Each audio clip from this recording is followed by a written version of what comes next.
Agboville, région de l'Agné-Bichiassa.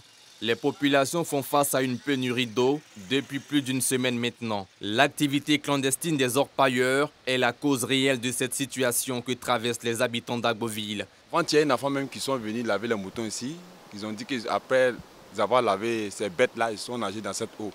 Et ils ont vu que vraiment leur corps les grattait. En tout cas, d'habitude, voilà, c'est une couleur noire. Et aujourd'hui, on voit, vous voyez la couleur. On ne sait pas si c'est jaune ou si c'est une eau boueuse, comme s'il y a quelque chose qui s'est fait dans cette eau. Cette coloration anormale du fleuve Agbo a des conséquences directes sur la pêche menée par les autochtones. Il faut dire les premières conséquences d'abord, c'est au niveau même de ce fleuve-là. Les pêcheurs, en tout cas, ils ont vu que leur rendement est diminué. Parce qu'ils n'arrivent plus à attraper de gros poissons encore, ils n'arrivent plus à attraper des poissons encore.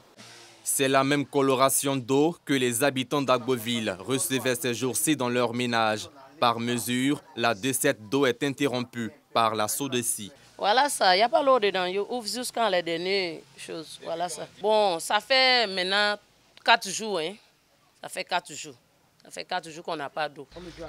Au quartier Médina, où réside ce jeune du nom de Souleymane Diaby, les riverains consomment l'eau du puits. Sans conséquence, disent-ils. Retour aux vieilles habitudes, situation oblige. 3 citernes seulement pour la commune, c'est pas facile, tout le monde ne peut pas avoir. Ne dit-on pas que l'eau est source de vie? Ce problème d'eau potable qui tire sa source du fleuve Agbo a changé les habitudes chez les vendeuses de nourriture à Agboville. L'eau du puits est désormais servie à table à la clientèle. D'autres clients acceptent de boire, d'autres ne boivent pas, tout ça. En tout cas, il y a des clients qui se plaignent. Des fois, là, moi, je n'ai pas le temps, comme je vends un ticket là, donc j'utilise ça comme ça. Je ne chauffe pas, je laisse ça comme ça. Monsieur Dao est fonctionnaire. C'est dans cette cour familiale, non loin du fleuve, au quartier artisanal, qu'il fit plus de la moitié de sa vie.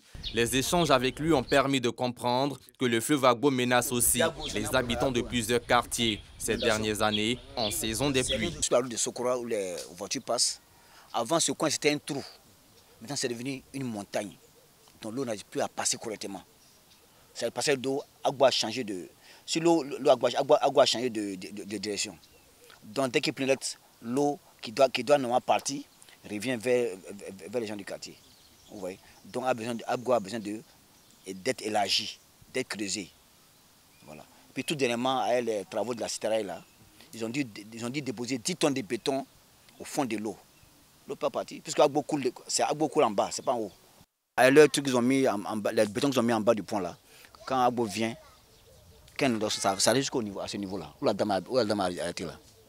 Jusqu'à ce niveau. Alors que sinon avant on n'a pas ce problème. Quand Agbo vient, ça s'arrête là, puis ça s'en va. En 2022, la montée des eaux du fleuve Agbo a fait 400 familles déplacées. Selon plusieurs sources locales, une équipe de chimistes est à pied d'œuvre pour traiter l'eau du fleuve Agbo. Les populations sont impatientes de voir sortir de leur robinet une eau potable les prochaines heures.